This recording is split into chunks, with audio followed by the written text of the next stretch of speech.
Good evening, ladies and gentlemen, and welcome to another episode of Lionsbridge FC Soccer here at the beautiful Pomoco Stadium. I'm Rob Smith. Kevin Darcy will be joining me in the booth in just a moment. But first, we need to talk about the implications that are on the line tonight here as Tri-Cities FC plays in a game against Lionsbridge FC that really means something. Both of these squads absolutely need points as the season's come to a close, and with only 10 games remaining in the USL League 2 schedule for this division, every single one of them counts.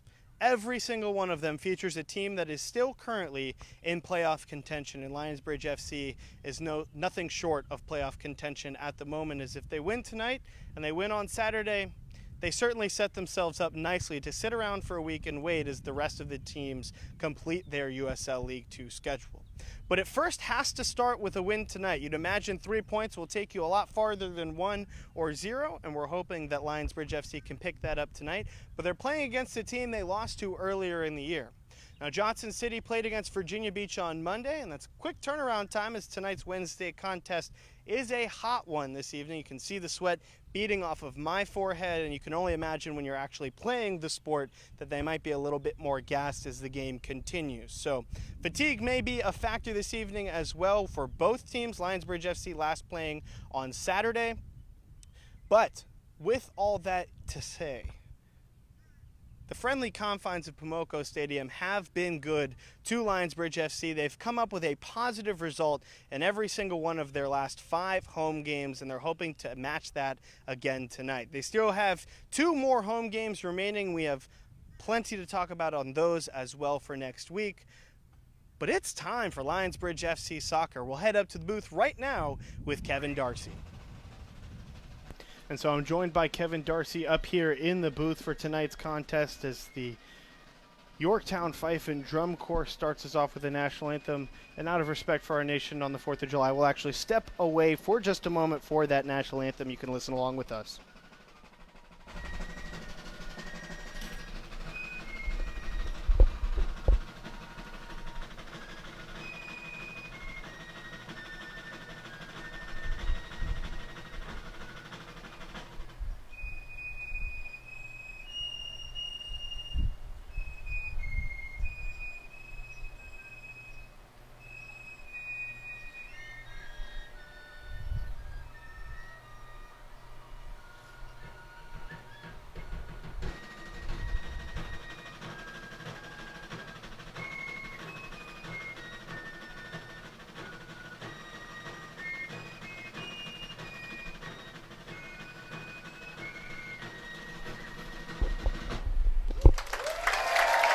And welcome back into the booth. I'm Rob Smith, joined by Kevin Darcy. A beautiful rendition of the national anthem gets us started here at Pomoco Stadium. But Kevin, let's start with tonight's game, a must-win for the boys tonight.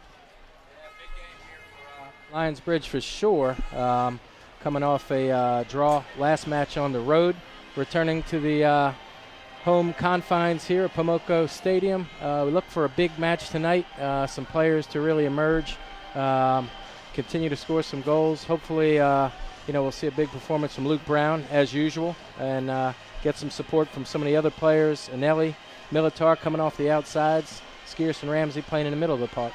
Should be a highly contested contest, to say the least, this evening, but fans are coming out in masses this evening. More fans I've seen at 7 o'clock start time than I've seen all season. I think the estimate was just around 2,000 for the evening. We'll wait for the official word a little bit later in the contest. But how do you think the fans are going to play a factor on a night that it's high?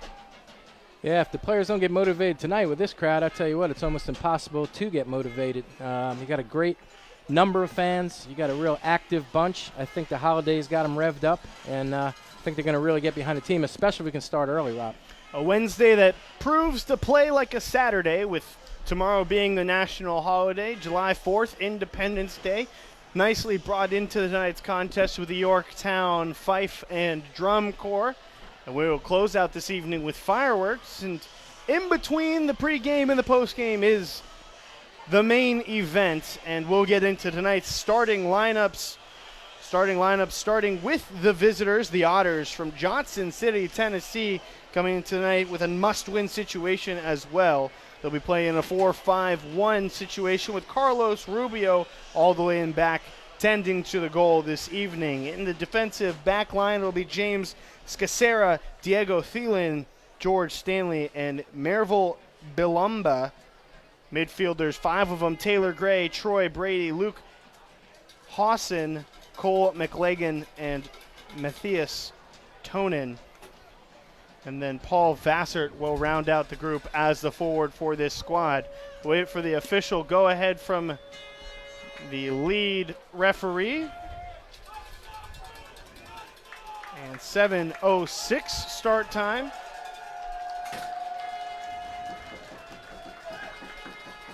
Fans starting to get a little restless. The whistle is there, and away we go. Starters for the boys in black. Richard Dearle in net once again. Looking for his first clean sheet in a bit this evening. Certainly would be helpful for Lionsbridge FC as they try to continue to climb up the table. Defenders Ferguson, Staats, Betz, and Kagen. The midfielders Eneli, Scearce. First start tonight for Oscar Ramsey and Ivan Militar on the outside, as you said. And then Luke Brown and Rene White will be up top. Speaking of which, here comes Luke Brown. Brown shoots wide left. Right on cue. He's going to be a key tonight. We got to find Luke Brown as many times as possible, get the ball into his feet, let him get some touches, generate some attack, just like he did there. Before we waste any time, Kevin, what are your keys to success tonight as both sides desperately need a win in the USL League South? Man, I hate to be a broken record, Rob, but each game I look at the midfield structure. The teams that have given us a little bit of trouble have seemed to load the box in the midfield, playing with 3 versus our 2. We play a traditional 4-4-2 with 2 central midfielders. The game tonight, it looks like is taking on a similar look to last one where the opposition's playing 3 in midfield. So we'll see how we match up with the numbers there. So midfield always a key on a field that almost only has a midfield. Not quite as wide as a normal pitch. Other keys to success tonight, obviously wanting to limit turnovers. There's a foul there called by the official.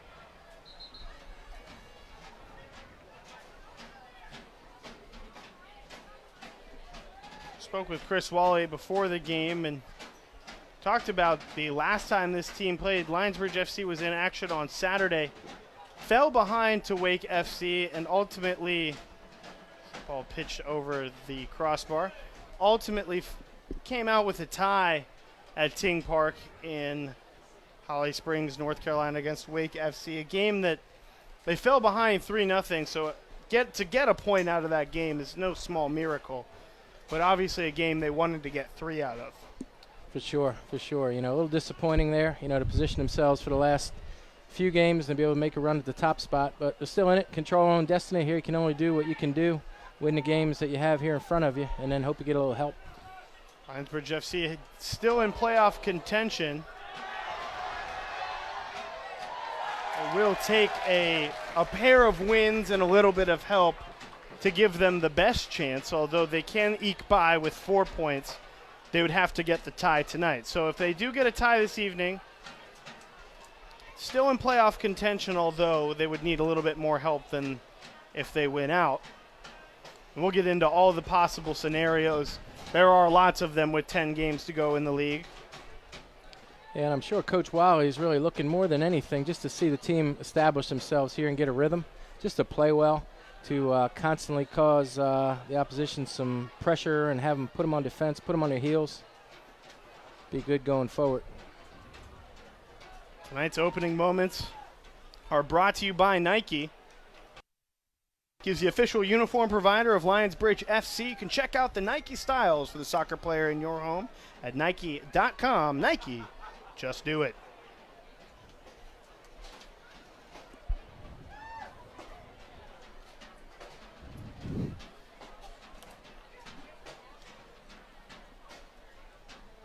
So the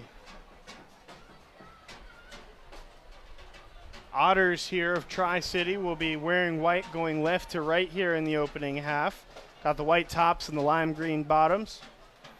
Lionsbridge obviously wearing the all blacks this evening. They'll go right to left. Haven't worn the blacks here at home in quite some time.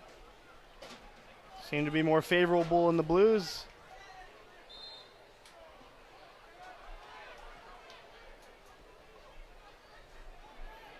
It'll be interesting to see how Tri-City tries to attack here. If they're going to play a lot through midfield, try to keep the ball, even though it's a narrow field, which we've talked about continuously. We'll see if they still try to play a bit more possession and a little less direct. Ball coming forward here for the Otters. They shoot on and battled away by, looks like Betz and Staats.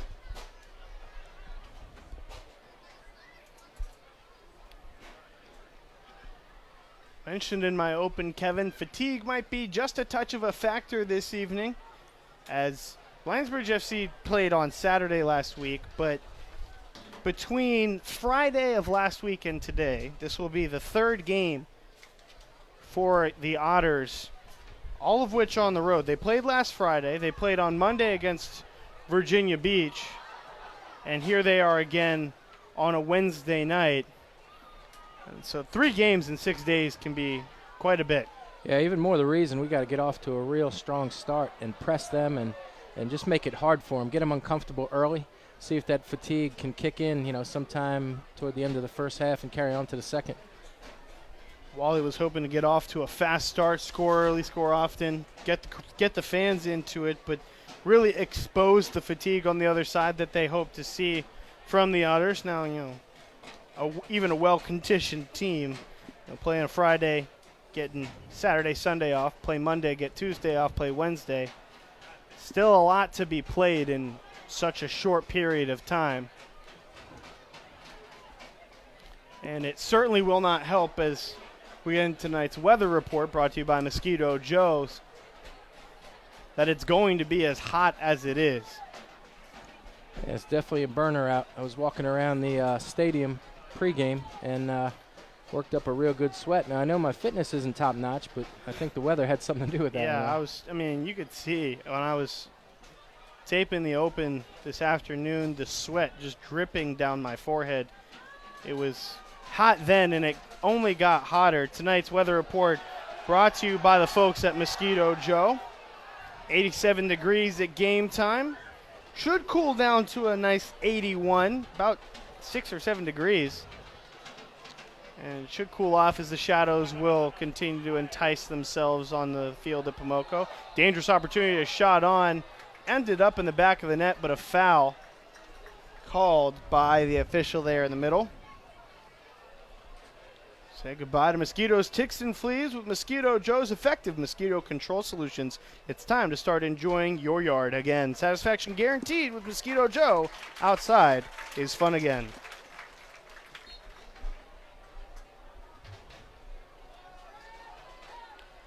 Rich Dearle puts that one back into play. Ball forward.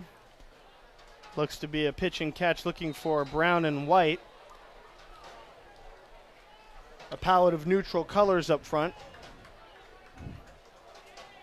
Yeah, they're going to have to make a good partnership tonight, look to play off each other.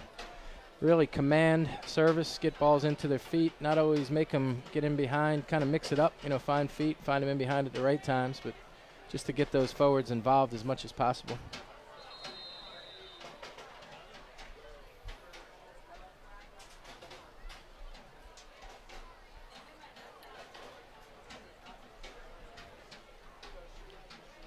Slow down just a bit, and as it does, notice an incredibly full crowd, something that, again, we'll probably talk about as the game continues, but not a whole lot of empty seats here at Pomoco.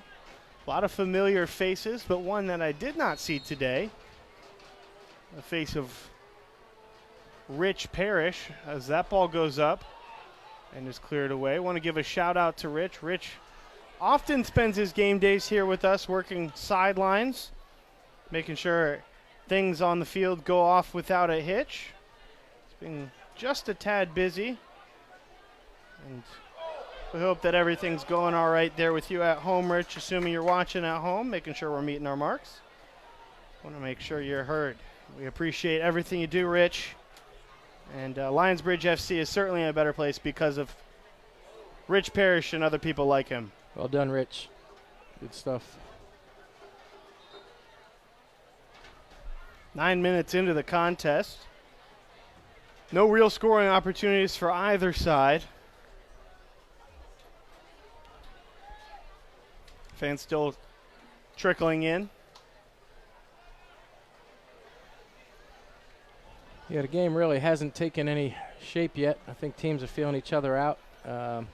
Lionsbridge has been a bit more direct in their approach, trying to get some early balls in behind, whereas the Otters have tried to play through midfield. So we'll see how it all plays out, and I think the next 5 to 7 minutes will tell a bit of the story.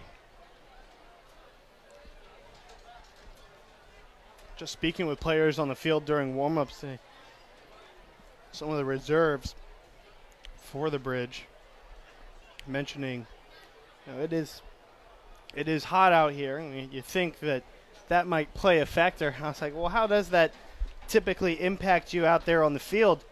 And he goes, well, we're just in warm-ups, and I'm starting to feel a little bit tired. So I can only imagine doing warm-ups and going out and playing a full 90 in this heat. Yep, can be taxing, that warm-up period. I know as a player I never like to warm up for too long of a period of time. I like to save every bit of energy I had for the real match. But all players are different and respond a little different, and the weather certainly plays a factor. No need to touch on the weather too much. It's Kagen, boots backwards. To the outside, ball sent over to Staats. Staats now in the midfield. Nice touch by Brown over to Scearce. Scearce touches forward and offsides. Rene White. Nice tic-tac-toe passing there. Unfortunately, 15 off by a touch.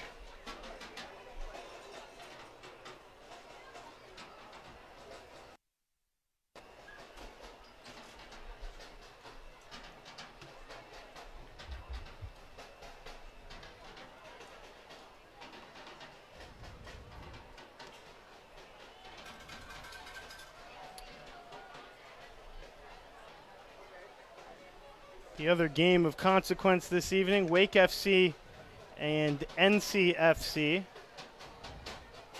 Lionsbridge FC would benefit from a Wake victory this evening. And we will keep our eyes on that contest as it kind of coincides with this one.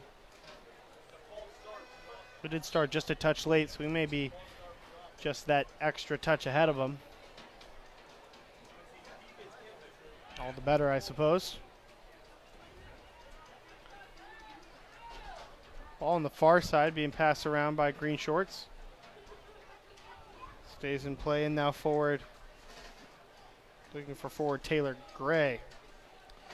Hey, Rob, looks like Lionsbridge taking a little bit of different approach, although they're playing a 4-4-2. The outside midfielders are pinched way in. You can see Militar, who started on the left tonight, a little different from his normal right spot, is playing very tucked in, and when the ball was on the other side earlier, the same with Eneli, who's pinched himself in too. So that's where they're getting their additional defensive support from the outside players tucking in. Ball from Brady now forward, looking for Gray. Bounces off the head of Tonin on the backside, and then ultimately to Militar on the near side for an LBFC throw-in.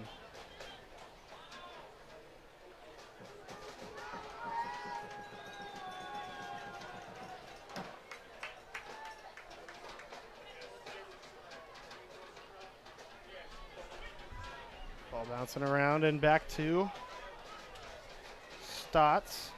Staats to Betz. Betz pushing forward to the midfield is Brown. Brown on the outside, Ramsey. Ramsey forward to Eneli on the outside. Far side to Kagen, retreats. Then to Betz. Betz gets tackled. Now to Staats. Staats will reset and switch the field. Ferguson on the left, now on to White and Brown and Scearce. There's Militar with an open field up to Scearce on the 18. And cleared into the night sky. Yeah, I like what I saw there through the build-up. Showed a bit of patience instead of pushing the ball forward immediately. Took it, played through the back, got the ball through Kagen, Betz, Staats, and switched the point of attack and had a nice chance on goal.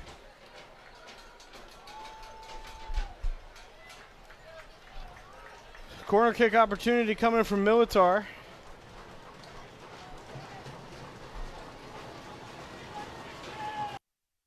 was just in there. Ball in. Looking for Staats. Clears all the way out. And Eneli will come in. Finds a toss to Brown. Brown back to Eneli. Back to Brown. Up in the air. Militar trying to keep it in play. Can't. And the goal kick awarded to Mr. Rubio.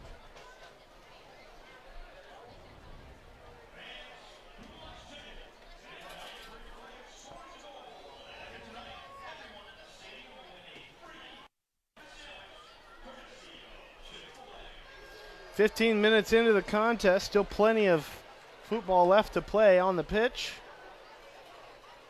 We are well underway in this one.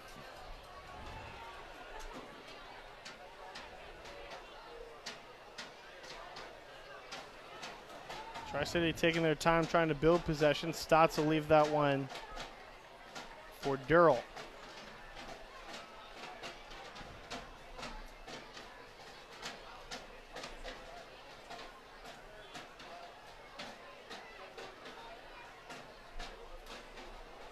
So Dearle now back in play. Otters keep it in. Push themselves up to the midfield.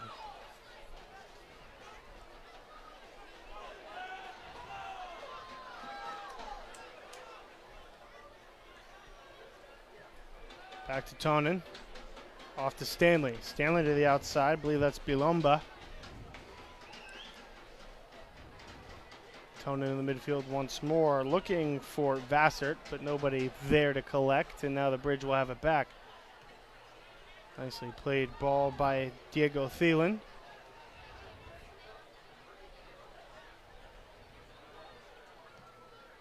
Now up and a chance for Dearle off one head. And a good clear by Staats.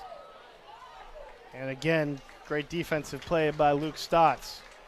Lionsbridge, spending a fair amount of time defending, wins the ball and plays very direct and loses it back to the Otters. They're going to have to change that up. I mean, putting all that time and effort into defending, you need to be able to keep it, get hold of the ball a bit, allow your players to get forward, pick and choose your times to be direct. But hopefully they'll make some better choices in the next go.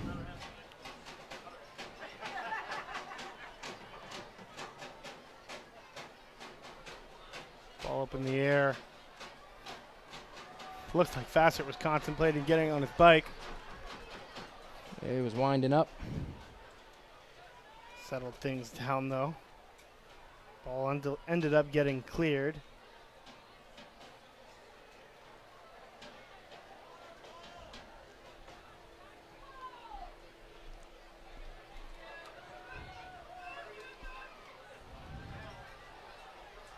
Now Militar.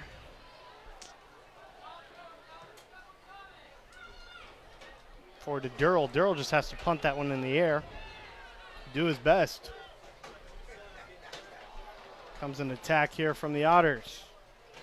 Number 6 in green, Scearce. Now giving it up to Brady. Brady gets to take it away. And somehow Brown has ended up on the outside. Great play by Ramsey there to trick around Taylor Gray. And now Eneli, Brown, and back to Eneli on the counter attack. Eneli will have to try to get that one back from Bilomba. Ultimately, it falls beyond the end line for a 19th minute goal kick. I like how we're tucking in defensively. I think when the ball is won, we've got to look to expand and get a little bit more width, especially Eneli with his pace and his ability to expose players on the outside. I know the field is a bit narrow. Even more the reason I think you got to use as much as you possibly can.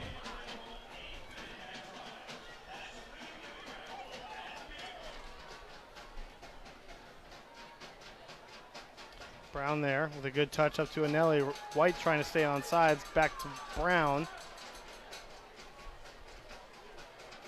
Now here comes a chance for Troy Brady. Brady here. Played nicely and wide left into the back of the net. They score! Tri-City with the goal, and they go ahead early 1-0. Yeah, it was a great initial ball from midfield. Once again, Lionsbridge turned the ball over, trying to play out. The Otters got on a quick counterattack, played about a 40-yard ball through, and hit on goal to the far post, fouled in. And a 1-0 deficit here for Lionsbridge. So it's number 10, Taylor Gray. 1-0 makes it a 1-0 game here in Newport News in the 20th minute of action. Yeah, general rule of thumb is you turn it over in your half, you get punished, and that was the case there.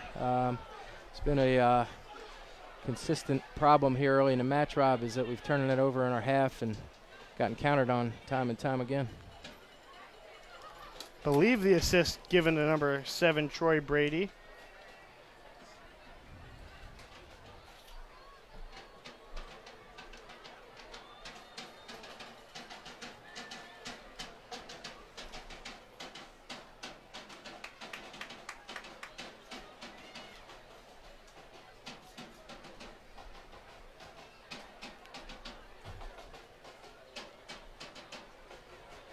Taylor Gray with his 6th goal of the season here leads Tri-Cities. Stuart Hendry, the next leading scorer, with 3 goals. So Taylor Gray's been the guy for this squad this year, with twice as many goals as anybody else. Seems to be a fan favorite down in Johnson City.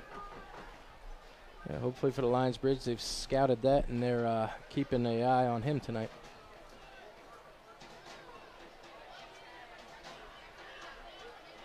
Number 10 always seems to be a finishing number. Luke Brown, number 10 on Lionsbridge FC. Taylor Gray in white tonight.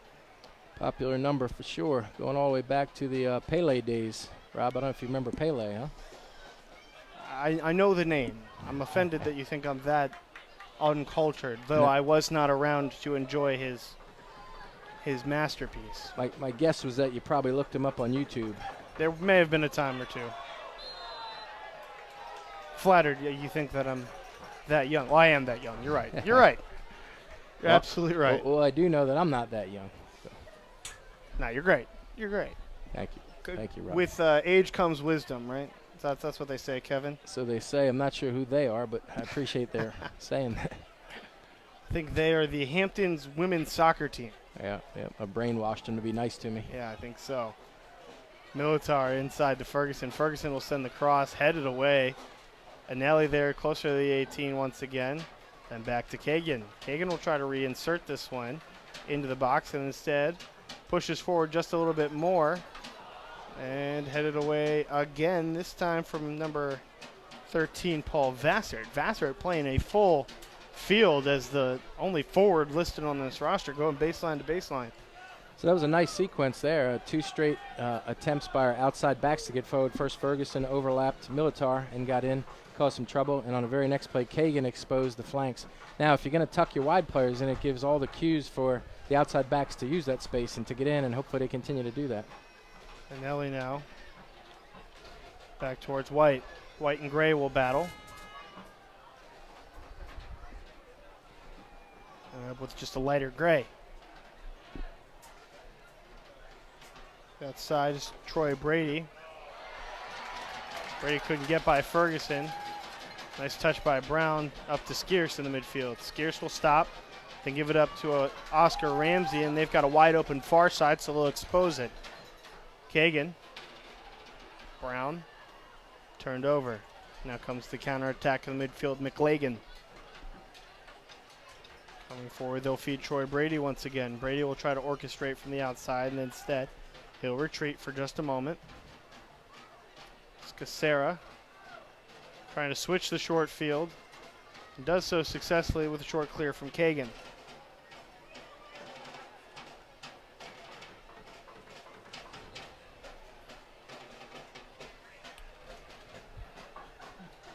Rob, just looking at the clock, about midway through the half, I think that it's a critical time where Lionsbridge can find a bit of rhythm here and consistency in how they play, and having some players to really help to set the tempo. I think they need to try to find Scearce and Ramsey in the middle a bit. Those guys can command the ball and just get things going in the right direction. And it's a feeling of not a matter of if, but when Lionsbridge is able to put a ball in the back of the net. They lead the division in scoring. And Eneli gets tripped up there by Scearce. Scearce will have a conversation with the lead official. You know, Rob, I can only speak really on the home games of, having the ability to be up here in the booth and watch. But, that and along with the initial game down at the beach, we've certainly been a offensive juggernaut, causing a lot of trouble to each team's back line and lots of chances. Not always having the best final ball, but definitely have scored our share of goals and been the better offensive team that I've seen every game. Ramsey up. A wide open Brown. Brown's offsides. Nice catch by the ball boy on the far side, but Brown was off. Yeah, good organization by the Tri-City Otters back line to step at the appropriate time before the ball was played. Got him in an offside position. Crowd could start to feel a little bit of promise.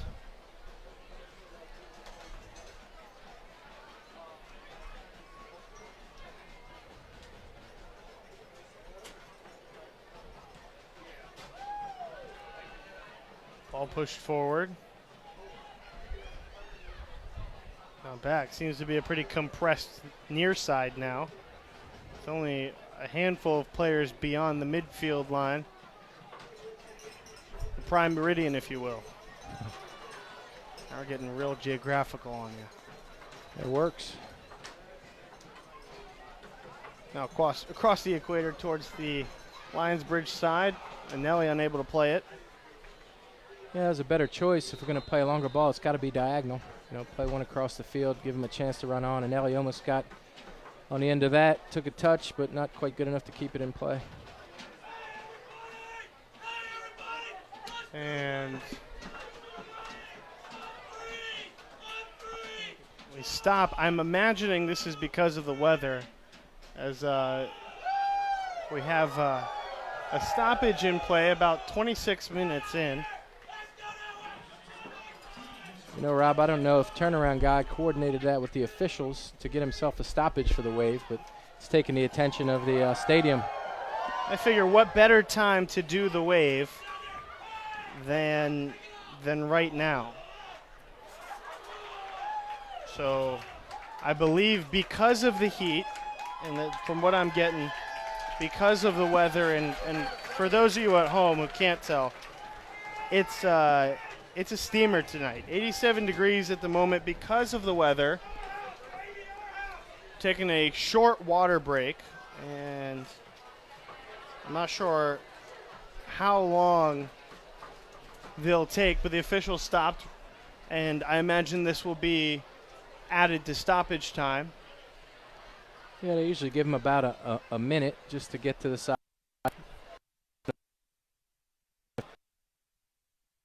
Catch their breath. Kind of coaching during these periods, but as you try to implement a little instruction into the play. First quarter situation, and while they coaching, well, first quarter of this kind of, and what have you seen that you liked, and what did the Bridge need to do to even things up going into the break? Yeah, I think that we've hit some quick hitters on counterattacks on some balls with a little distance. More of the diagonal balls have been positive, I think. Some of the early attempts at playing some straight, longer balls direct in behind haven't worked out too well. I think it's got to be mixed up. You got to continue to find the forwards' feet, find the midfielders' feet. Take a step on the ball, cycle it at times. Just give the other team different looks. You don't want to do things.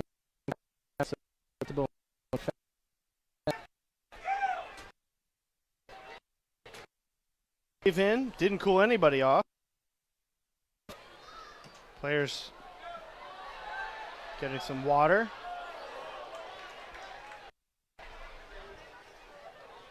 Lionsbridge has the ball back. Ferguson, lofty to Eneli. Eneli puts his head on it. And they'll play it right back to the keeper, Rubio.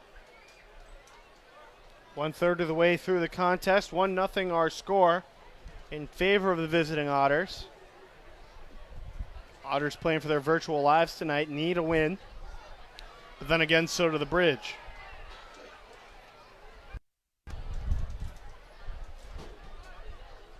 get more into the implication we get into the second half. No sense talking about what Lionsbridge FC needs if you can't take care of business first. Yeah, we need the equalizer right here. You know, maybe a goal going into the half would really turn not only the players around, but get the crowd revved up again and get them behind it. You got to use this crowd, Rob. I mean, it's a huge crowd. I mean, you can see them piled up about 5 deep behind the goal there. Tremendous crowd tonight. All out here for soccer, kettle corn, Kona Ice, Chick-fil-A, Kicking a Cafe, and more. Yeah, the food trucks should be happy tonight. They all look to be busy. No shortage of lines out there, huh? The longest line looks to be over there at the Kicking a Cafe. And why wouldn't it be? Glad I swung by way before the game. Yeah, you got to. Before the lines picked up. That's right. You got to pick your spots getting over there, man. Waiting for a free kick to come, and this is one of those dangerous opportunities that visiting teams take advantage of here in Newport News more often than not. The referee so far has, the main official has let him play, but he's on stoppage is a bit methodical in his approach. I mean, his stoppage here looked like another timeout in the game. It's taken better part of a minute, which I don't quite understand. Maybe he's gassed. Who knows? Ball up in the air. Dearle's looking for it. It gets headed away. Dearle ends up on the ground still. And a foul called by the assistant referee. Dearle's jawing.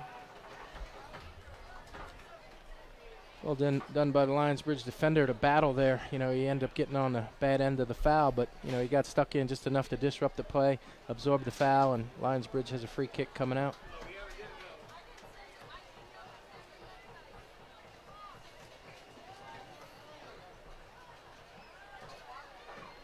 So coming into tonight, 5 teams still eligible for the playoffs.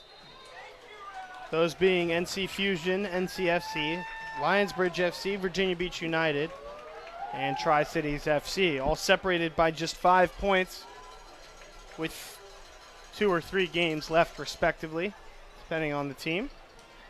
Lionsbridge after tonight will only have 1 game remaining, which is why there's such an importance. If they win tonight, then they will go back to the top of the table, sitting in first place with 21 points through 13 games. Already a more successful season than last.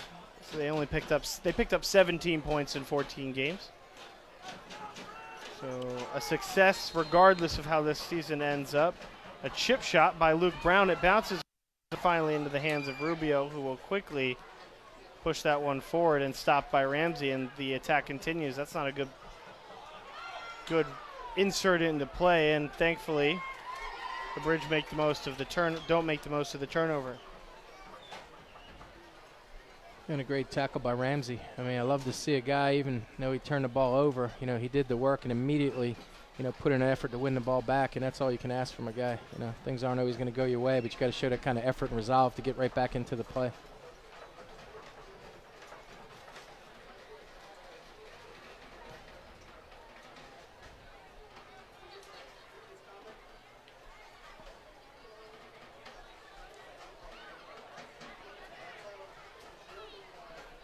Shadows looming long here on the turf. Far side, Kagen. Kagen now pushing onward. The outside, Militar looking across. Militar pushes in, then back out, and he gets boxed out of the play. Ball gets cleared by the defender, Bilomba. It's well defended by the Otters.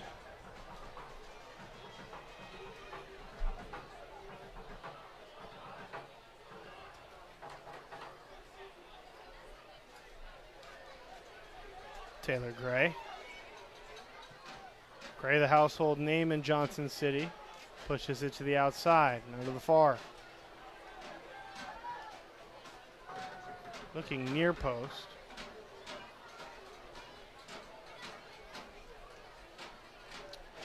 This is going to be a critical restart on the corner for the Otters.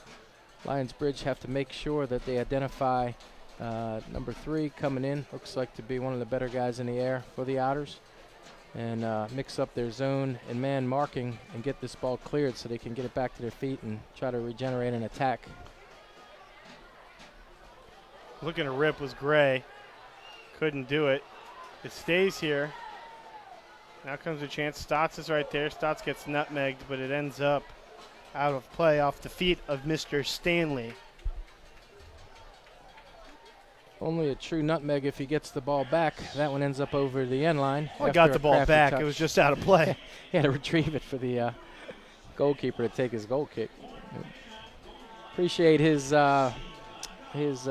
confidence.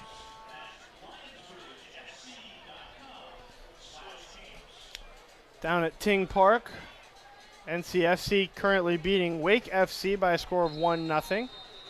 And a yellow card being given to JP Scearce. Like to see that one again if we could get it. Not sure what that was. Again, if we could run it back, that would be incredibly helpful.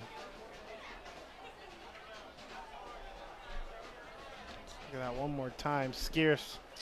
Yeah, he just brought his arm up. I don't know that there was intent there. He certainly caught the guy with his arm, but if you don't put your arms up in this level of play, you're going to be in a bit of trouble anytime you go in for a challenge. So I see no foul play there, other than maybe just a general foul, but not a booking. A foul in the 35th minute. Special shout out to our guys downstairs. Always getting us the replays we need and want. John Rector, Austin Gregory, the production crew, Ryan Baker, the Swiss Army knife, Mr. Mike Santamoro, as well as Julian Santamoro, Austin and Christian Urch. It's a family affair. And then, of course, Kevin Darcy by my side. I'm Rob Smith, but we're just an added bonus. We're just cherry on top, Rob. Of course, we've got the social media team of Emily Dugan and Patrick Garber, bringing you all the live tweeting, lineups before and after games. If you need any more reason to follow them on social media, you can do so at Lionsbridge FC on Twitter, Facebook, and Instagram. It's just supplemental content. And Dearle there is challenged. And the highlighter orange secures it. And as the half has progressed, the defensive efforts of the Bridge have picked up, but they've kind of lacked offensively. It seems like everybody is falling back into their defensive third. Yeah, I mean, we've been so predictable. I mean, every ball after we win it, we'll play a ball wide and then we'll hit a long ball, and they've easily just outnumbered us in their back line and either headed the ball back to their keeper or just got knocked it down to their own feet and restarted their attack. Ever since that goal from Gray, the attack has really been all Otter. Speaking of which, here comes another. Taken away, and now Ferguson. Ferguson, Charlie, gives it up to John Scearce. Scearce will try to win that one, and he does. Now it's a 4-on-3 situation. Here comes Brown. On the outside is Militar. They look for him, and a bad touch by Brown. And a counterattack will come. If I was an Otter forward, I think the best place for me to come would be on the near side, is pushing that ball just like they're about to do. Yeah, they've overloaded that side. Right around there, the sun is going to be right in Dearle's eyes at this point. You're coming straight from the sun. That ball's harder to pick up. Might as well expose the natural flaw of Pomoco Stadium there. It won't be an issue in the second half for Dearle, but nor will it be an issue for Rubio, as by then the sun and the shadows will have eclipsed the field. Ball got through. Brown can play it in his black and blue boots. Brown to Fergie on the outside. Ferguson. White. White's off sides. Not sure how offsides, but he was. Yep, the slightest bit. But nevertheless, offsides. 7:45 comes around, and if you're at home getting ready for a 4th of July party, we're hoping that you did all your grocery shopping at Lidl. Next time you go to buy snacks or hors d'oeuvres for your 4th of July get-together or whatever the party may be, make sure to check out Lidl, the official grocery store of Lionsbridge FC. Lidl is committed to providing customers the highest quality products at the lowest possible prices. Their everyday assortment features award-winning products and their unique specialty items. Lidl also stands behind its quality with its Lidl Love It guarantee, so be sure to check out Lidl today.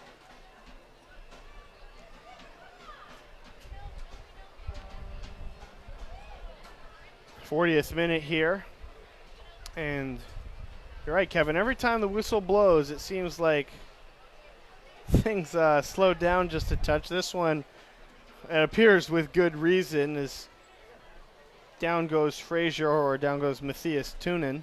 Yeah, well, Tri-Cities, they know they're on the road. They're a goal up. They certainly don't need to rush themselves. So every chance they have to milk the clock a bit or run some time or to catch their breath, they're going to do it until the referee takes hold of the game and them. White tries to touch it, unable to slow the ball down. You would imagine that with 50 minutes left in the game, not even at halftime, it might be just a little bit too early to try to milk the clock, but what do I know? Well, they're just not going to rush. There's no sense in it, especially being a hot night. And, their whole approach here was to come and get at least a draw on the road. Now being a goal up, they're thinking about the 3 points, and the best way to get the 3 points is to manage the game, with numbers of players, with time and score, and, doing things to fragment and disrupt the game so Lionsbridge can't find their rhythm. And, to this point, unfortunately for Lionsbridge, they haven't found any rhythm. Chris Wally looking for a win tonight, and there was no bones about it in the pregame conversation. And just a bit of a foul there on Luke Brown. Luke Brown was fouled, rather. One thing Rob, regardless of how we got to this point in the match, and then it's 1-0, a goal here or a goal before the half erases any feeling, and it just changes everything moving forward. So, goals are the great equalizer, not only literally with making it a 1-1 score, but just in the feel of things. Get it back level and just start again.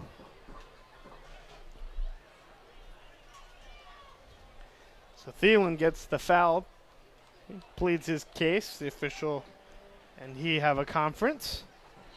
And Ramsey, with a horde of pride on the 18, into Scearce, now a chance, clears wide right, and out of play for a goal kick. What a great opportunity there. Ball drops right down to our feet. And a bit unable. Off the head of Scearce, and just missing it were a couple. I think it was White, and as White walks away, he put his hands on his head. White was the one who just missed it, just threw his feet out there and couldn't make contact, but that was the equalizer the Bridge were looking for. Certainly a good opportunity going by the wayside there. I would feel like maybe he got bumped or something because he had a real easy opportunity just to get his foot on the ball, but to no avail. We play on. So back to play. Everybody hanging out around the attacking third for the Otters. Up in the air. Cleared. Headed back towards the goal by Brown. Touched up by Ferguson. Ferguson on the visiting 18. Then Scearce now to Militar. Militar settles up. Gives it up to Brown on the outside, looking for Ramsey in the middle. Ramsey stops. Ramsey gives up to Eneli. They build. Eneli settles. Now to the outside, Kagen. They slow down and switch the field back to Militar in the midfield, up to Eneli moving forward. Eneli to the outside, Kagen. Kagen looking for a chance to cross. He gets towards the 18, gives up to Eneli. Now back to Kagen. Kagen chance. Up and in. Went off the foot of an Otter and into the hands of Rubio, but a good nice midfield forward build-up from the bridge. You know, Rob, I mean, that sequence in itself just shows you that we're capable of keeping the ball, that Lionsbridge can do it. They have to make an effort to do it. It's one thing to say, oh, it's a narrow field, we're going to play direct. Well, listen, you know, we're talking about college players that have professional aspirations. You have to find a way to keep the ball. And you saw by that sequence, 8-10 passes strung together. It can be done. They have to have an urgency to play. Ball up. They're going for White in the punt and score situation. White's unable to win the ball. And it's out of play for another Rubio goal kick. I think they gave the foul there with White. You know, he pressed. On White.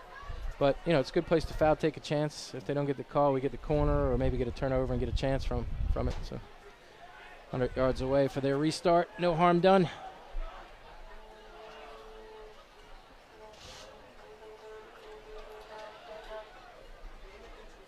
Newport News skyline looks beautiful. And skyline, I mean the campus of Christopher Newport, starting to look real nice in this golden hour. Beautiful campus here at CNU, that is for sure. The sun sets behind us. Headed away, and a chance for White. Ball falled on by Rubio. Once again, I just don't really understand, because this has not been the norm from this Lionsbridge team to just play some kind of sporadic balls forward without a destination. But it seems we're just hitting balls toward their back line, and they easily are just gobbling the ball up and again, just playing again. 2 minutes of stoppage time here at Newport News. Boy, would a late equalizer be great for the men in black. Here on the other side, Brady. Ball is back to Thielen. And the Otters will settle down. Now here comes Militar. Militar up to White. White doesn't play it cleanly, but he does end up with it. And now trying to switch field. Eneli just doesn't have the pace to get there. Yeah, I'd like to be a fly on the wall with the halftime with Coach Wally. I'm sure he's going to get into the guys a bit and make sure they understand that, hey, guys, number one, we're at home. Number two, we're playing for a playoff spot here, and we're not quite as urgent as we need to be, to say the least. I mean, you can blame the weather, you can blame whatever you want, but at the end of the day here, these guys got to figure their way into this game.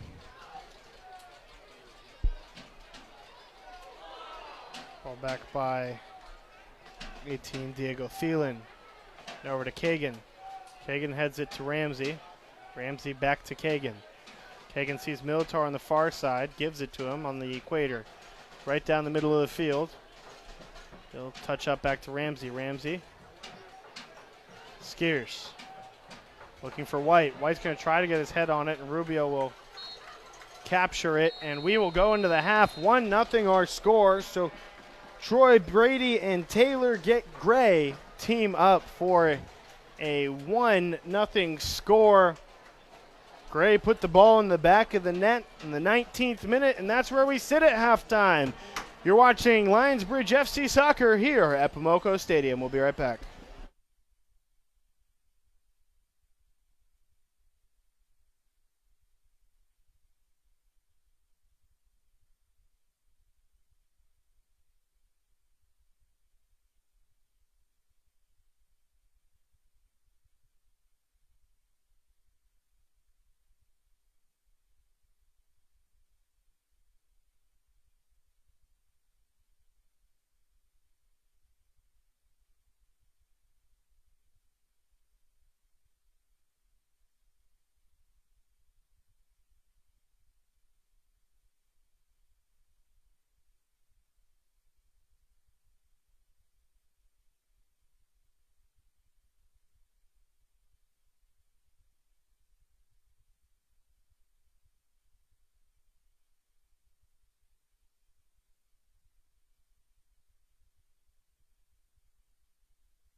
Welcome back to Lionsbridge FC Soccer here on Facebook. Facebook, Cox Your View, and on the USL League 2 website. We'll bring Cox streams back up in just a moment, but this is that extra content you get when you stream on social media. As Lionsbridge FC currently down 1-0 at the half to the Otters of Tri-City FC out of Johnson City, Tennessee. Taylor Gray had the goal in the 19th minute with the assist from number 7, Troy Brady. Haven't seen any subs yet coming out of the half, but it's a good time for us to talk about what's going on around the league. As last I checked, NCFC was beating Wake FC, and we'll get a better idea on where that game is as our game trots its way into the second half.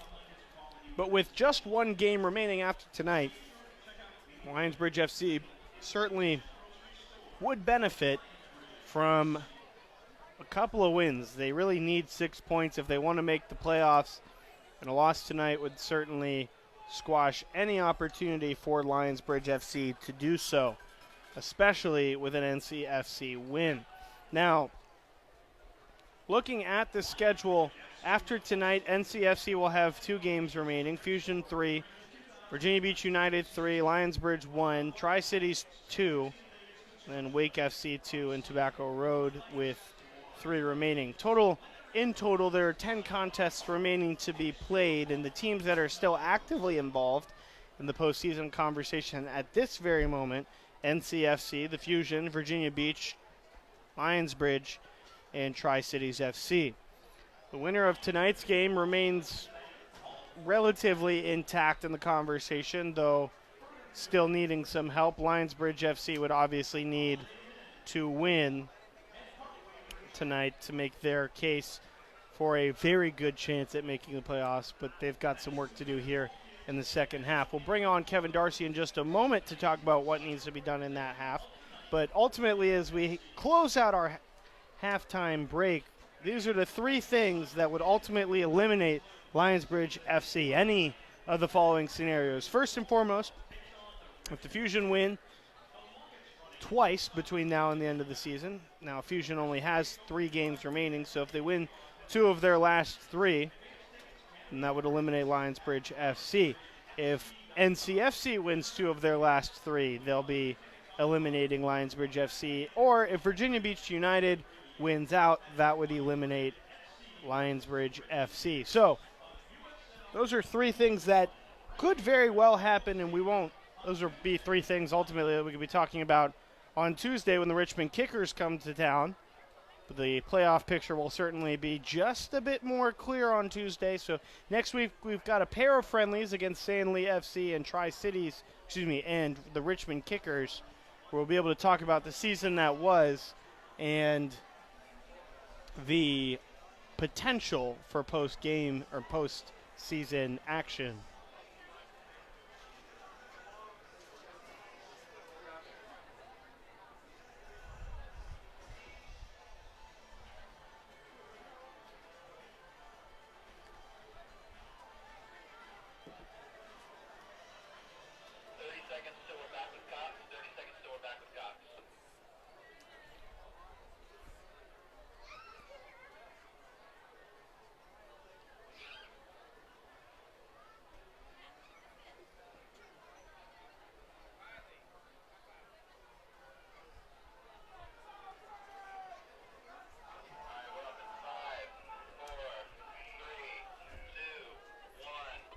And welcome back to our viewers on Cox Your View, Facebook Live, and the USL League 2 page. Kevin Darcy here in the booth with me. I'm Rob Smith. Into the game for Lionsbridge FC. Joining us now, Travis Cooke. Cooke coming in for Rene White. So it's the only substitution I see at the half is Cooke for White. And away we go here in half number 2. Chris Wally, got to be all offensive as Lionsbridge FC wants and needs 2 goals to keep themselves alive, realistically. Yeah, not knowing the reason for the sub, he may be just looking for somebody to impact things in an attacking position. But for me, it comes down more to the choices of the backs and the midfielders to provide better service and to give better options to the forwards and to close the gap, between them and the remaining players. It's been real hard for Lionsbridge to build numbers in the attack because Brown shoots, save. Everything's been pretty direct. Corner kick to come off the hands of Rubio, and already an opportunity for the Bridge to get something going offensively. Good start by Brown.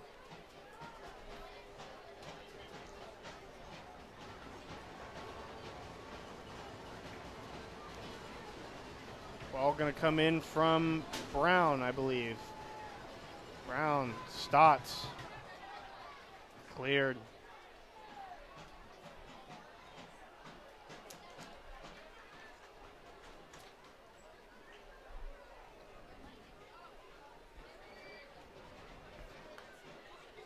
So Lionsbridge FC would benefit from a Wake win or a Wake tie. No updates in a while from Wake FC.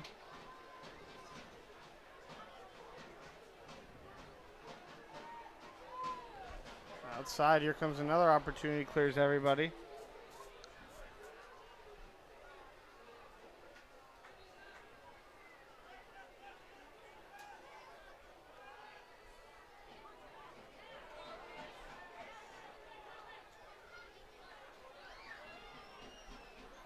Now Lionsbridge FC continues momentum.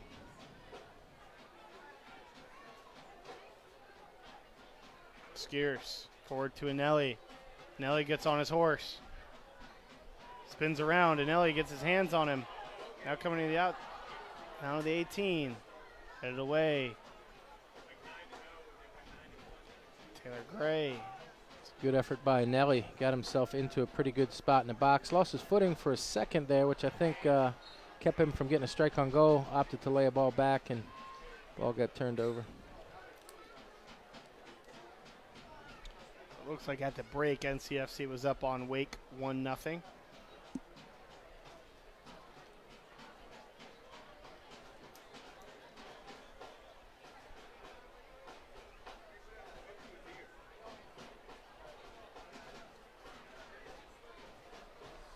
Rubio maintaining the clean sheet through the first 48. Headed out of play. No touch from Dearle. The official on the far side says no touch from Dearle, and the referee agrees with the AR. A little bit of question there for a moment. Yeah, you'd hope the AR would get it right. They've only got a couple things to focus on during the course of the game. Certainly offsides, out of bounds, and help on who the ball goes out on.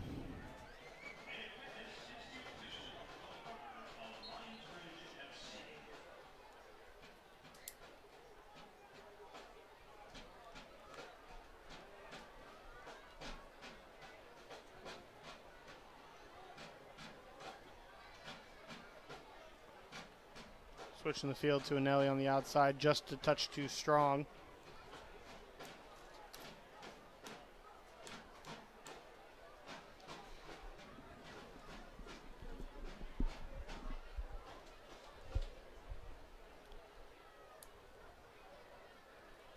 And I would imagine the way things start to feel, it might just take one goal for the Bridge to really get them rolling, as you feel the fans might get into it a little bit more once that first goal crosses the line.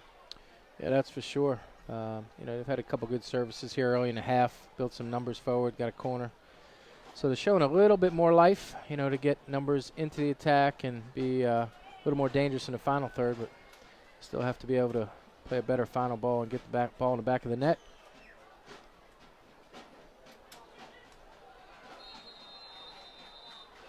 Foul there. Kagen being brought to the official for a brief conference.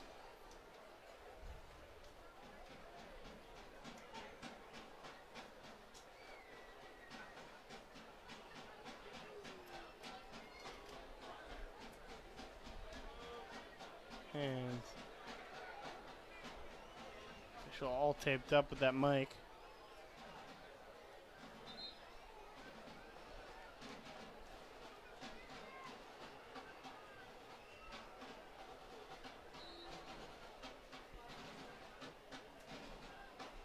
Ball up. The outside Gray is offsides. And Gray will just let that go into the sand pits. Dearle hustling to take it.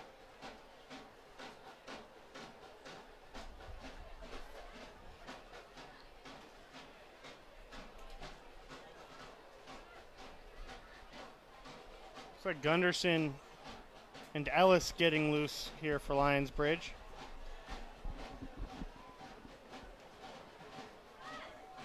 Ellis could be the quick legs this team needs. Yeah, I think it's two different types of players that can both bring a spark to the game. Jamie, who's a veteran of many levels of the game, that'll bring a lot of intensity to the team. Maybe will motivate some players around him.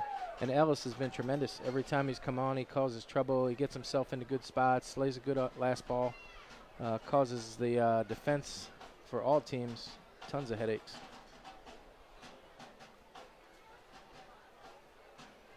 So I guess with all that said, I like the two potential substitutes, Rob.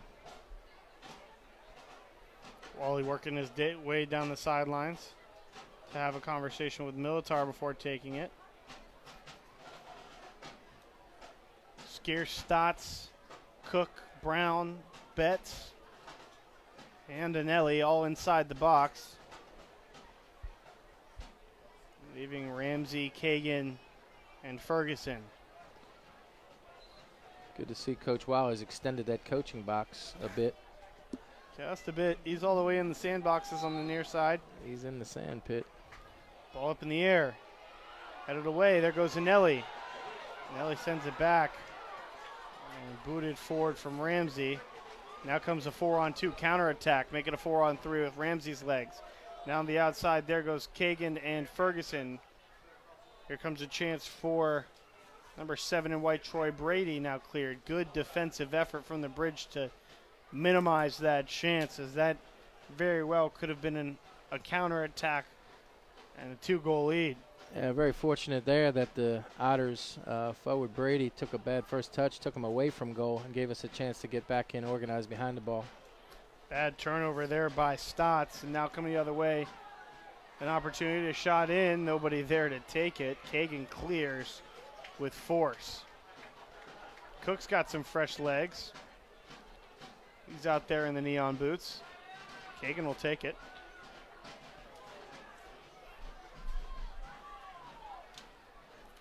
Kagen just giving it right back.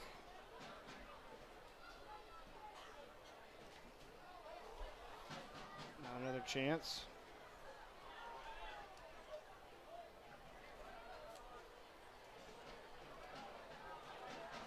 Now forward to Cooke. Cooke gets on his horse. Not there.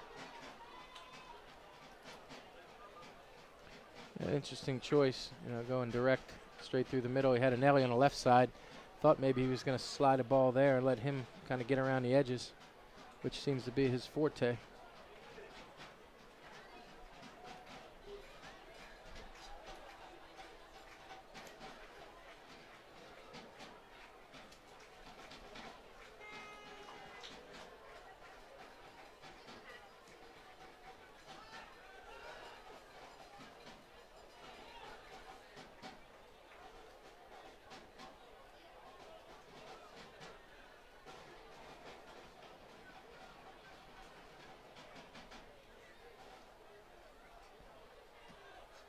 Ball headed into the stands. Kagen. Militar. Back. Here goes Gray. Gray speeds down the near side of the field.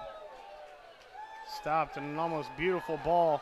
Just a wrong place, and the clear came from Scearce. Scearce's touch was just a perfectly played ball to the visitor, and you like to see that when it's a ball to your right guy, but a dangerous chance for Cole McLagan. Without a doubt. Had a great tackle by Ferguson. We got unbalanced. Their attacking player got through, had a chance, looked to be a pretty clear chance on goal until Ferguson came in and put in a nice slide tackle to break up the play.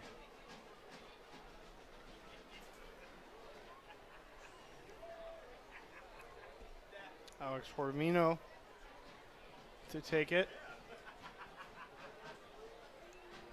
Ball up. On the near side. Militar gets it over down to the 18. Taylor Gray. Gray had to ricochet off of somebody, and it did. For Gray, I hope so. I hadn't seen a ball struck like that before. Took an odd angle and flight, per se. Everybody up in the box. It's like Travis Cooke, the only forward here for the Bridge, not on defense. Goes off of, I believe that was the head of Brady.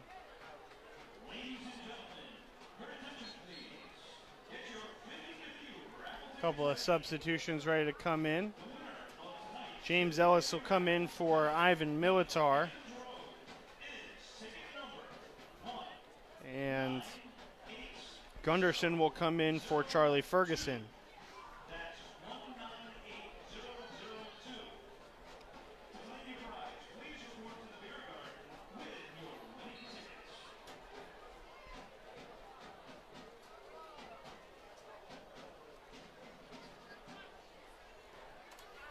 Gunderson and Lee now into the contest.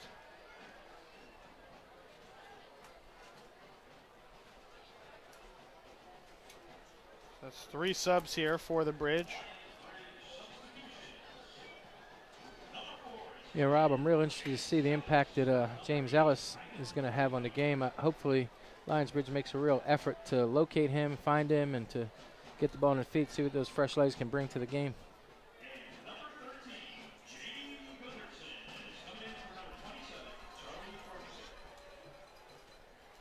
Shot in and out of play.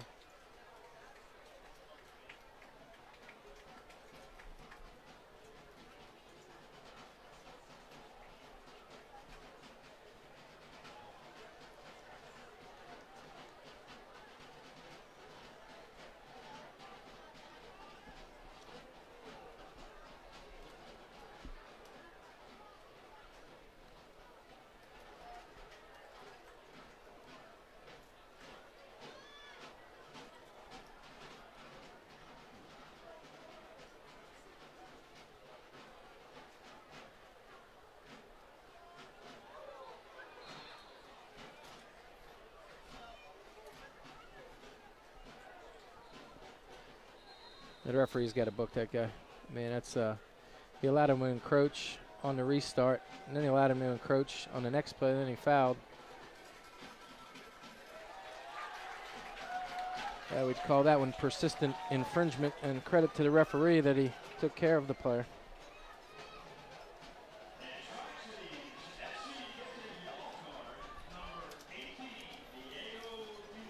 So Thielen gets the yellow card here in the 58th minute.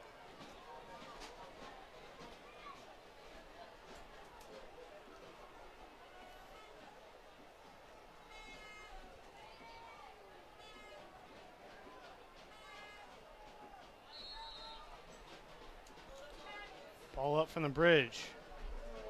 James Ellis.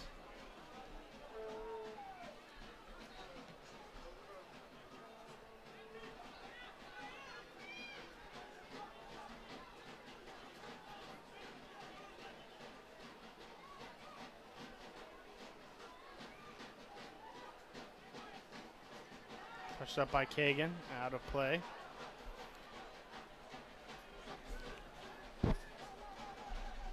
Give a shout out to Christian Murphy, our soccer operations intern here at Lionsbridge FC, today celebrating a birthday.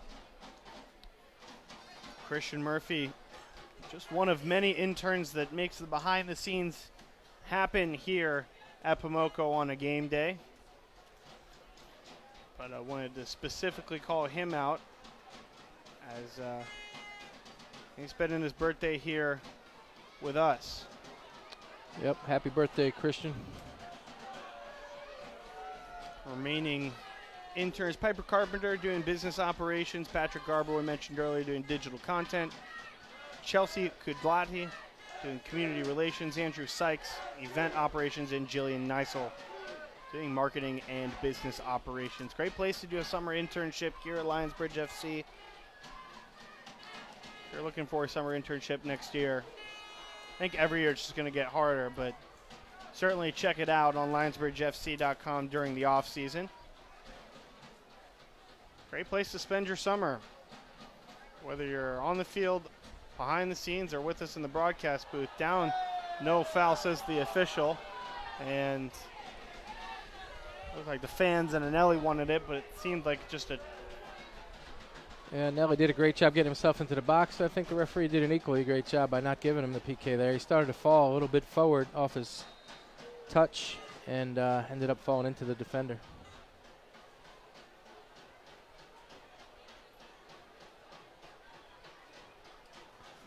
But, you know, what you see there, Rob, is that, you know, the more times we can get the ball into an Eneli or get the ball here on the outside to James Ellis, they're going to cause trouble. The outside defenders have had a hard time of dealing with our outside players when we go there, but we haven't gone there quite enough. It's going to take a conscious effort to find Eneli, to find Ellis, certainly to find our forwards, getting balls into Brown, you know, up top, and, you know, see if we can muster some more chances on goal. Blake Berrybow into the game for Diego Thielen. Thielen had a yellow, so that slate is clean. Into the box. Cooke, Brown, cleared. Kagen settles with the one touch. Then forward to Brown inside the box. Brown unable to win it. That's Farvino. Cleared. Comes another opportunity. This is 13 in white. That is Vassart. And out of play for a corner kick. That was well defended by Betz. Otters did a good job of, again, on a counter, you know, played it into their wide player who got into a one-on-one confrontation, but Betz was up to the task. Not a whole lot of energy from this team in black right now, Kevin. What do you think it's going to take to get them rolling? Yeah, well, I'll tell you, Rob, I mean, you know, for the first time this season, I'm a bit disappointed in their lack of urgency, their lack of confidence and inability to really keep the ball. I mean, they've got a lot of good players on the field, but I don't know if it's the weather, the fatigue, but, you know, I don't buy any of those as excuses. You got to come play and you got to find your way into this match with especially what's riding on it. Certainly under half an hour to go here on the far side. Dearle picks it up on the outside post. Dearle looking for somewhere to heave it, but everybody on his team is behind him. So, in fact, he will slow the pace of play. It's only a one-goal game, though the Bridge feel they need two. Eneli getting bodied just a bit. I will say, Rob, you know, to be fair, we have to give credit to the Tri-City Otters. You know, they've come here on a 3-game and I think you said 5 days. And, you know, they've really put out a good effort. They've played a good system. They've outnumbered us in the middle. They've been able to keep the ball. They've kind of had their way in each phase of the game. But that doesn't mean that with, you know, the better part of 30 minutes left here that Lionsbridge can't get hold of the game. But they got to show a different type of effort, a different type of, you know, I like to use the word urgency to force their way into the game. Ball up in the air, into the box, headed away. Headed back in. Offsides is Scearce. And Scearce again, can't believe it.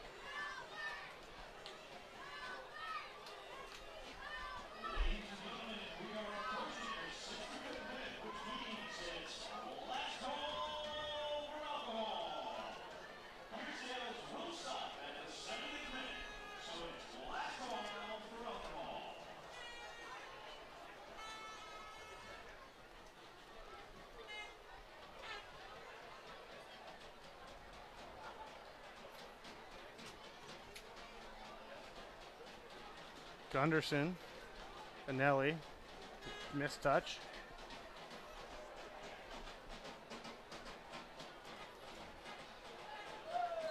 Aggressive bit of play there by Gunderson. Gunderson will tap his man. I believe that was Taylor Gray on his shoulder. Make sure he's okay, and he'll hop away. Oscar Ramsey, with a bit of sportsmanship, will help him up.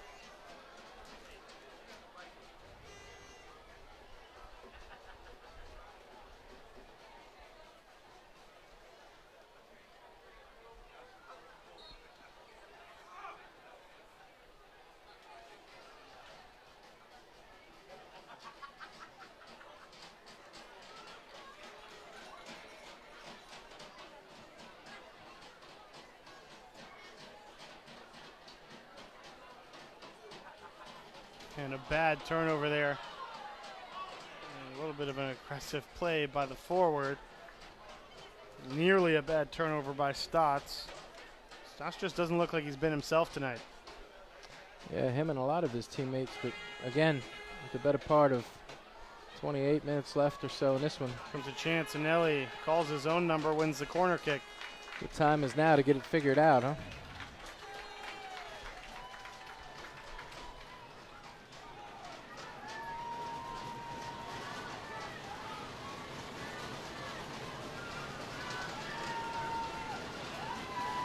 Fans can feel it. Ball is up. Off the head of Scearce. And Rubio falls on it. It's the first time I've heard these fans down there in a while. 66th minute into the contest. They've been relatively quiet.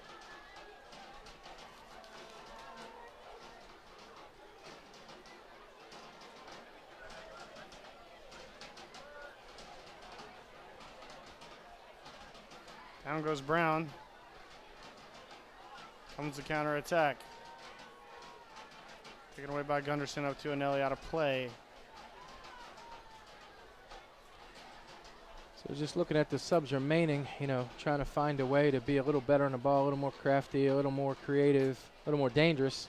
And I'm wondering if Rebollar maybe gets an opportunity to come in and inject a little bit of energy and ability into this match. Adrian Rebollar would certainly be a fresh piece of leg on the field that this midfield might benefit from. There's Travis Cooke with a touch to the outside. He'll have to go and corral it. Unable to do so.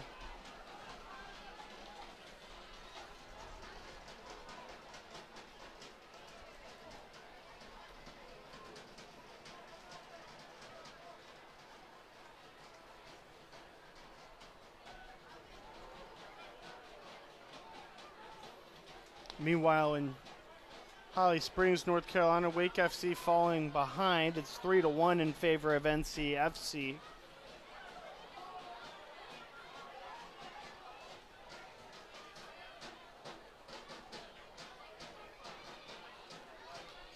It's, you know, a game of consequence here in USL League 2 South Atlantic tonight. Tell you, Rob, I'm a bit impressed by number 10, Gray, for the Otters. He's a very composed player. He's been able to find the ball numbers of times. You know, I think, you know, to the credit of the team, they found him as well. But, you know, he's been able to get it, set the tempo, recycle the ball, and be a constant impactful player from start to now. Forward onto the 18. Back. Settling down.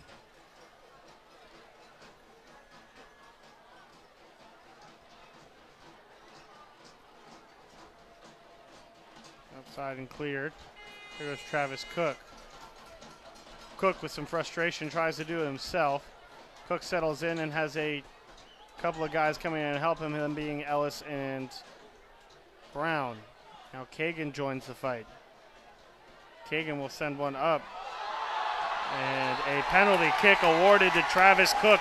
Cooke goes down, and I'm not sure who brought him down, but certainly it seemed to be intentional there. Yeah, you know, to be honest with you, it wasn't much, but I think it's the right call. I mean, he just got it hooked up in the back of Cooke, and Cooke did a good job by going down and giving it a look anyway, huh? And referee bought in and off to the penalty spot. So this is huge for Lionsbridge FC. Luke Brown appears to be the man taking the corner. She's taking the kick. Penalty kick coming from Luke Brown. The fans start to rumble, as they do in moments like this. 70th minute. An equalizer on the line, and 20 minutes of very interesting soccer afterwards, should this one end up in the back of the net. But first, Luke Brown's got to take care of business. Rubio looming large in net. The intensity builds, waits for the whistle. Brown is there, 1-2, shoots, scores! Luke Brown equalizes for the Bridge, 1-1 in Pomoco. Well, Rob, if there was any reason for the crowd to get excited, man, there's one for you, huh? Ball in the back of the net, equalizer. Regardless of how this game has gone up to this point, it's irrelevant. It's a 1-1 game. We're at home. We've got the crowd behind us. It's time for Lionsbridge to take hold of the match. Talk about the build-up leading up to that goal.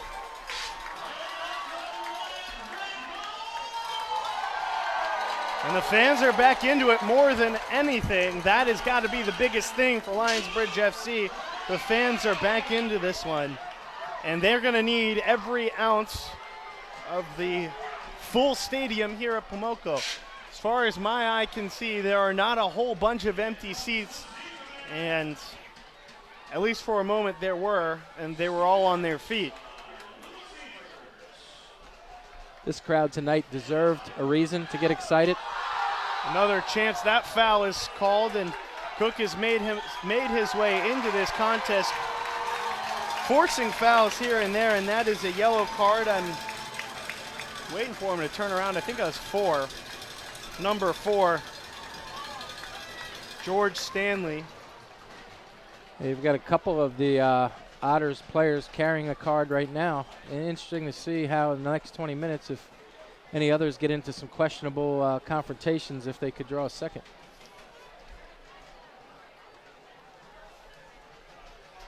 So Travis Cooke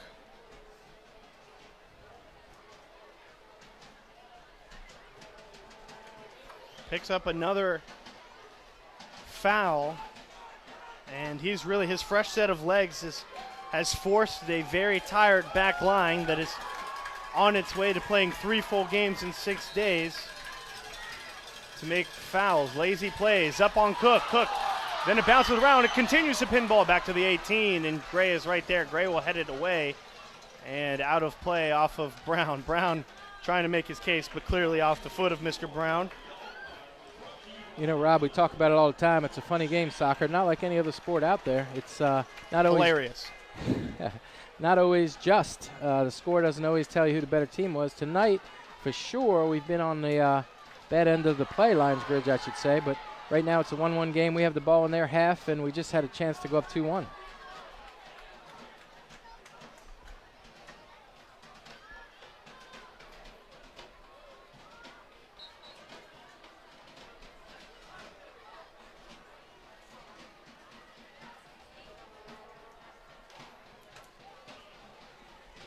So into the game for Tri-City's Stuart Hendry.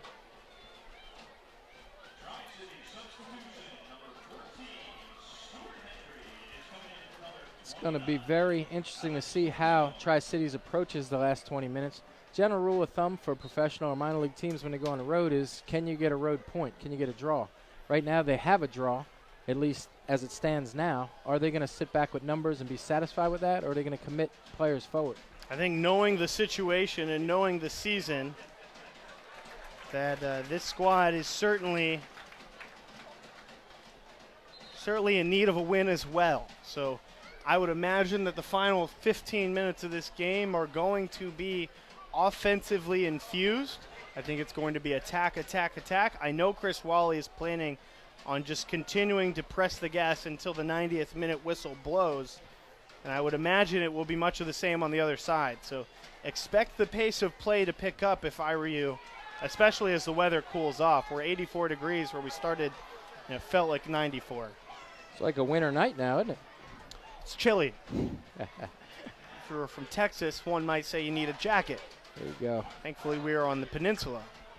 Hey, Rob, so with your last point, I do agree that Lionsbridge needs to press and try to get the 3 points. I will also say, you made a point about the fatigue in the Otters coming off of 3 games in a short period of time. they might be just as happy to get the draw and live to play another match coming in the next game, but know they got something positive out of this road trip. See, that's the thing, Kevin, is a draw is something Lionsbridge FC can live with, maintaining their playoff hopes. Not so much for the boys in white tonight. A draw would most certainly squelch that opportunity. Gray is offside, so he'll shoot and score. But he is offsides and puts his hands over his mouth. He disagrees. Yeah, well, given that playoff explanation you just gave there, Rob, I would agree that Otters will have to press forward. I think earlier in the season, certainly, a road draw might be beneficial. However, Tri-Cities played almost all of their home games on the front half of their season, and it shows.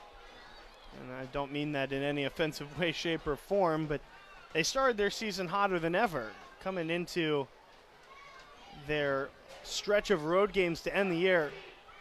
5 of their last 6 games on the road, Kevin, they had only had 1 negative result, 1 loss going into that. So they had 2 road games, 6 home games, and only 1 loss. And that loss came on the road at NC Fusion. But every single one of their home games this year, they took care of business. Now, with that in mind, the Otters are on a 3-game losing skid. So a point is a point tonight, and this would maybe get them out of a groove. There goes the bridge. Ramsey, Eneli on the outside is going to be defended.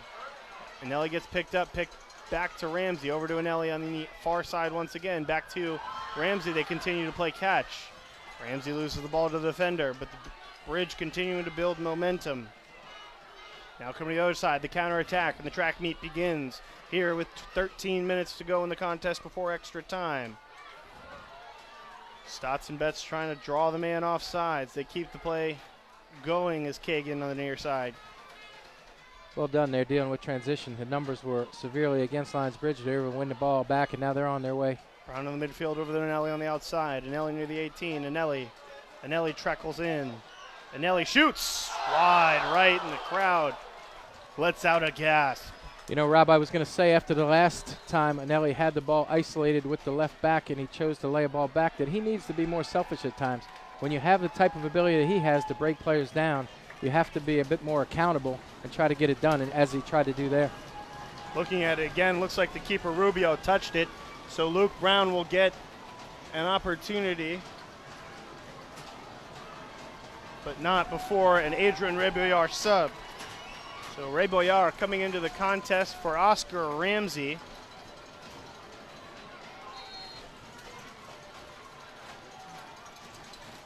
Ball up by Brown. It's going to be too far. No, it's not. There's Scearce. Headed away. Continues to bounce around. Then cleared. But only for a moment. Stays with the bridge. I think Rebollar may have come on for Eneli. Eneli finished his night with a nice attacking effort.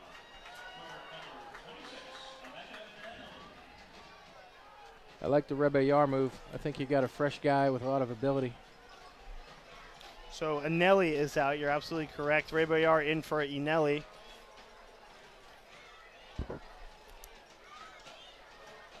And what I was seeing on the field was a Rebollar and Ramsey conversation about who's picking up who.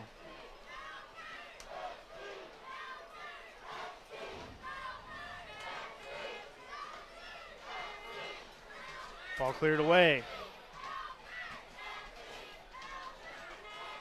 Kagen thought about giving up to Dearle, then pushed away, then finally put it back in his keeper's boots.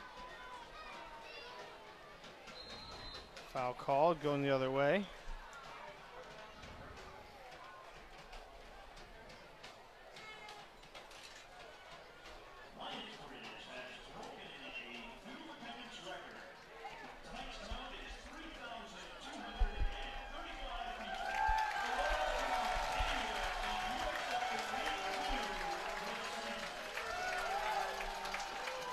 So I'm not sure if I heard that right from the fans. Here goes Brown. Brown with the one-on-one chance. Brown shoots and it ricochets off the defender and out of play. We'll get to the attendance numbers in a moment. Sounded like 3,200 plus. It certainly was. I have the exact number here. I want to read it off in just a moment. Ellis gets an egg. Ellis goes down. No foul. We continue. Gray settles it back. 3,200 people. 3,235 in paid attendance this evening. It's a Lionsbridge FC record and the largest crowd anywhere in the USL League 2 this season. It's a testament to the people here in the Newport News and Peninsula, huh? Incredible. I knew it was going to be about 2 at least. Didn't realize 3,000 would be the number. And certainly that announcement came at the right time, as if this group on the field didn't need any more motivation.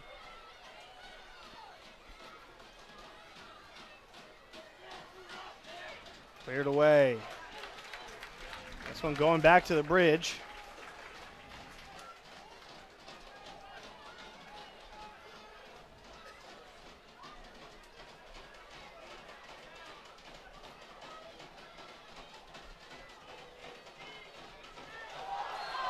And another foul called. A bit fortunate there. He had taken a little header touch to try to get out of danger. The ball was going out of play, and a guy nipped him after that and allowed Lionsbridge to keep the ball.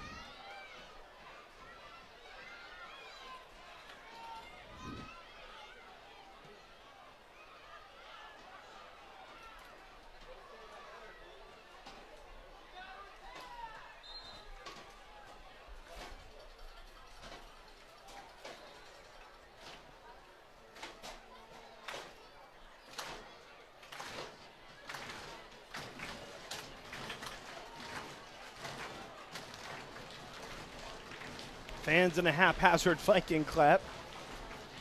Just a touch off rhythm. Rhythm, though, Kevin never really was the greatest export of Newport News. 83rd minute here. Lionsbridge FC mounting a comeback. Substitution comes number 19, Marvin Maid. Maid will come on for number 6. Rob, I think the Lionsbridge ownership would be happy that tonight's more about volume than it is about rhythm. We've got a nice high volume of fans that have come out to cheer him on, huh? Certainly, the rhythm will come.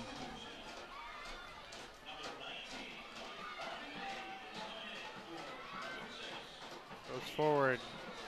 Ball ricochets. Another chance. Cleared away.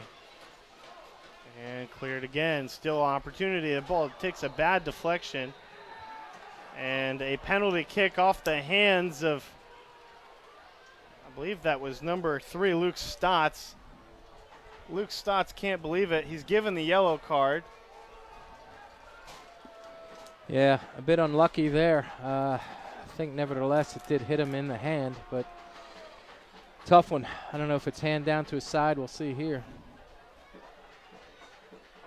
Yeah, I think he was pulling him into his chest. Yeah. His arms weren't in a real natural position when he brought him up. You know, is the only issue that he runs into. And I got to say, much as I'd like to say otherwise, I think it's the proper call. Marvin Maid to take the goal kick, or the penalty kick here, and a yellow card given to both Luke Staats and Luke Brown. And here comes Marvin Maid for the penalty kick. Dearle on his line. Big opportunity here in the 85th minute of play. Maid shoots and scores. 2-1 Otters.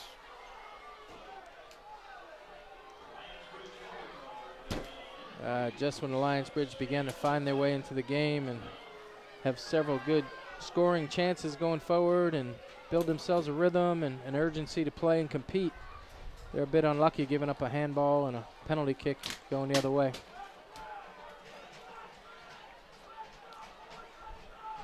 Certainly unfortunate for the Bridge, but it's not over yet, and they desperately need a tie, if nothing else. A loss does not do them much of anything. Well taken penalty kick there by the Otters.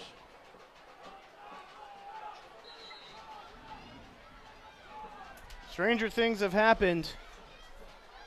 And it'll be all offense here from this point on, for at least for Lionsbridge. It'll be sitting on the clock for the Otters tonight for the final 5. Yeah, I think you're going to see a lot of numbers behind the ball for the Otters, just looking to kill the game, rid themselves of any kind of danger, of any kind of attacking opportunities from the Lionsbridge, and just try to hold on to their 2-1 advantage. Throw in deep in the attacking zone. Ellis lofts it up, gets headed away, right to Kagen and out of play. Thrown into Ellis. Ellis is there with Gray. Ellis battles with Gray, gets tripped up, no foul called, and they continue. Ellis wins it back. Ellis there, double teamed. Gray boots it out of play for a corner kick, and Travis Cooke will go and collect it quickly to roll it out for a Luke Brown corner. Looking for another equalizer. Playing from behind all night, certainly not the way you want to do it, but sometimes it's the way you have to do it. Luke Brown now. Brown low, near post, far post, off one head, then beyond, and out of play. Interesting there. Referee had a chance to give a third penalty kick, which he thought better of, but looked a lot like the first one at Lionsbridge was the benefits of, where got pushed from behind and held up a bit. 87th minute of the contest here. 2-1 our score. Tri-City's certainly been the better team, it seems, tonight. Lionsbridge just hasn't been able to find any rhythm.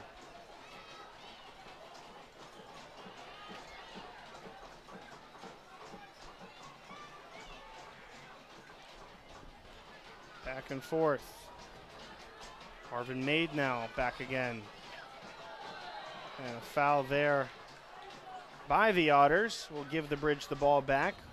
Just a few minutes to play. I'd like to see there with Kagen take an opportunity to overlap, get around to the outside. He chose to make an inside run when Ellis had the ball wide. You know, maybe Ellis looks to drive to the inside, a little diagonal run, and clip a ball back against the grain and find a overlapping Kagen.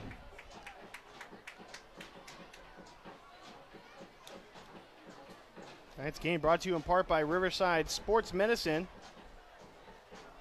who offers comprehensive medical services including primary care, sports medicine, orthopedics, surgery, sports, physical therapy, and athletic training.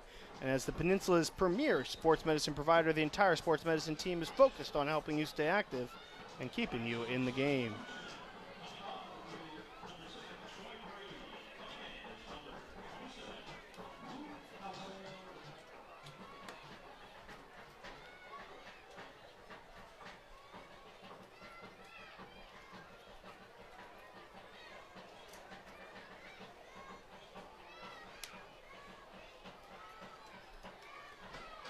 So Luke Houston coming into the game.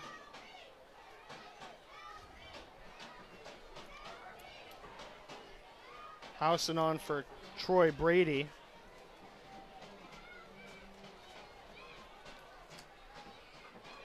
An effort to burn clock. Scearce now. To the outside go the Otters. Ball taken away by the much larger Maid.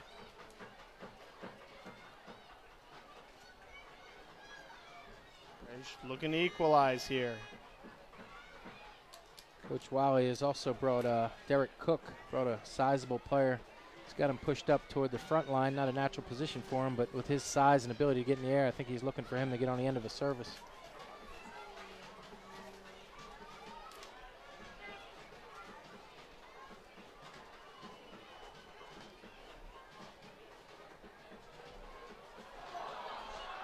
Coming the other way, number 27 in white sends across and in the back of the net. A beautiful goal from number 14, Hendry. The service from 27, Housen. And that's a dagger here. It's 3-1 going into the 90th minute. Yeah, well, you know, I mean, Lionsbridge doing what they had to do, pushing, committing numbers forward, turn the ball over. They're going to get called against the run of play. And you know, whether you go down 2-1, 3-1, 10-1, it's irrelevant at this point. You got to press forward and try to get a result.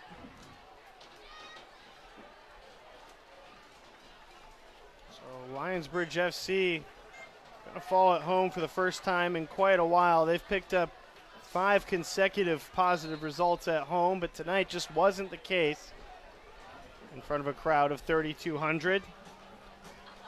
Fireworks to come after the game, so while some fans will trickle out early and beat the traffic, many will stick around through the end of the contest.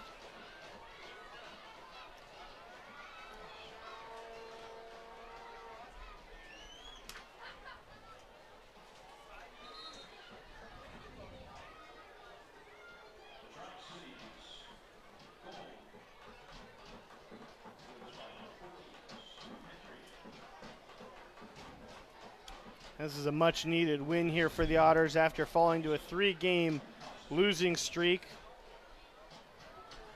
Big win on the road. And they climb up the table just a bit and keep their playoff hopes alive, while squelching the Lionsbridge opportunity for postseason play virtually entirely. Yeah, and I made a little mention of it earlier, Rob. I mean, it's easy to be a little bit hard on the home team. I mean, we're Lionsbridge fans at the end of the day, but we got to give credit where credit's due tonight. You know, the Otters made a trip in after, again, 3 matches in a short window of time. Came here in need of a result, leave here with a result. Not only that, they really handled themselves well throughout the match. You know, offensively, you know, defensively, keeping their shape, being able to keep the ball. I mean, they showed a good exhibition of playing the game at a pretty good level tonight. So after tonight, standings look like this. NCFC with 21 points through 12 games. They're in a good spot. Here come the Bridge once again. In second place, the Fusion through 11 games have 20 points. Tri-Cities through 12 games with 18. Lionsbridge through 13 with 18. And Virginia Beach through 11 with 17. Now Lionsbridge can theoretically still make the playoffs, but they need a lot of things to happen. Ellis comes in and cleared away, including but not limited to Fusion tying against NCFC, but even then that would eliminate Lionsbridge. So it certainly needed a win or at least a point tonight, and it's just not going to happen. However, looking on the positive side, Lionsbridge FC through 13 games still more points than they scored last year, more goals than they scored last year.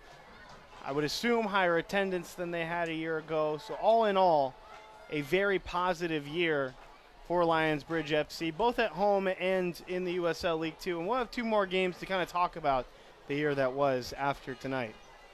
Without a doubt, I couldn't agree with you more. When you grow in the game in a market that's starving for it and doing a pretty nice job along the way.